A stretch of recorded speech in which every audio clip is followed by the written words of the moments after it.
په بلخ ولایت کې د اوسپنې د ویلې کېدو د یوې فابریکې د جوړولو کار د دغه ولایت د والي په حضور کې پرانیستل شو. د دغې فابریکې مسؤلین وایي چې دغه فابریکه به په 5 پړاوونو کې جوړه شي چې په راتلونکي کې به د اورګاډي پټلۍ د دغې فابریکې د تولید یوه برخه جوړوي. فابریک زبان پایتخت در ولایت بلخ شارای کابل مزار موقعیت دارد که در یک مساحت 110 جریب زمین در 5 فاز در 5 سال آینده انشالله ساخته میشه. فاز اولی ما که خواست خداوند باش در 1 سال یا 1 سال بیشتر اعمار میگردد که در مجموع در 5 فاز احتمال دارد که ما تقریبا سنجش کردیم 50 میلیون دلار آمریکایی سرمایه گذاری صورت میگیره.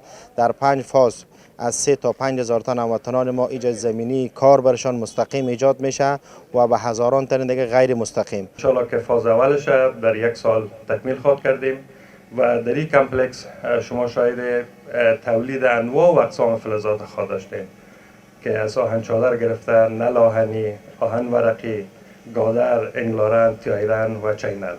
حتی به شما میخوایم خوشخبری بدم که ما ظرفیت تولید خط آهن نداریم. په همدې حال کې د بلخ والي د هیواد د اقتصاد پرمختګ د شهیدانو د ارمانونو او د اسلامي امارت د نظام د ژمنې یوه برخه بولي او د خصوصي سکتور د ملاتړ ډاډ ورکوي. موږ امنیت خوندي کوو، موږ به ټوله سهولتونه ورته برابروو. عاجز صاحب نقیب الله د خپل درایي خپل مال په دې خاورو کې مصرفوي، په دې تورو خاورو کې موږ به د دې حفاظت کوو، موږ به سهولتونه ورته برابروو، موږ به اسانتیاوې ورته برابروو، موږ به دته لبیک وایو. موږ چې ځکه چې دی دغه 50 میلیونه ډالر مصرفوي او 3,000 افغانانو ته دوی کار برابروي. په ورته وخت کې یو شمېر ګډونوالو په هیواد کې د برابرو شرایطو د ستایلو ترڅنګ له نورو پانګوالو وغوښتل چې په افغانستان کې پانګونه وکړي او هیوادوالو ته د کار زمینه برابره کړي.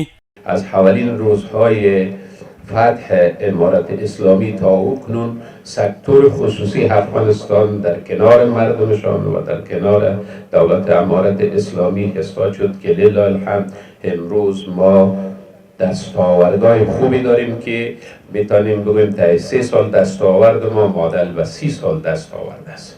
ما امروز در بسیار چیزا تولیداتش الحمدلله خودکفا هستیم. ذوب آهن نقش مهمی در اقتصاد افغانستان دارد. میتونه که یکی از عوامل کلیدی در بخش توسعه صنعتی و اقتصاد کشور باشد. صنایع ذوب آهن از بخش‌های خیلی مهم و مقدم صنایع هر کشور حساب میشن. فضل د خدای په افغانستان کې چاته نشته دی که سرمایه گذاری کوي، که ژوند کوي، که هر کار کوي، ښه زمینه مساعده ده. دا زمینه چې په افغانستان کې مساعده ده د صنعت د سرمایه گذار دپاره زه فکر کوم په ډېرو ملکونو کې هم نشته. اوس مهال په افغانستان کې د اوسپنې د ویلې کولو 42 فابریکې فعالیت لري چې د دغو فابریکو لویه برخه د اسلامي امارت له واکمنۍ وروسته فعاله شوې ده.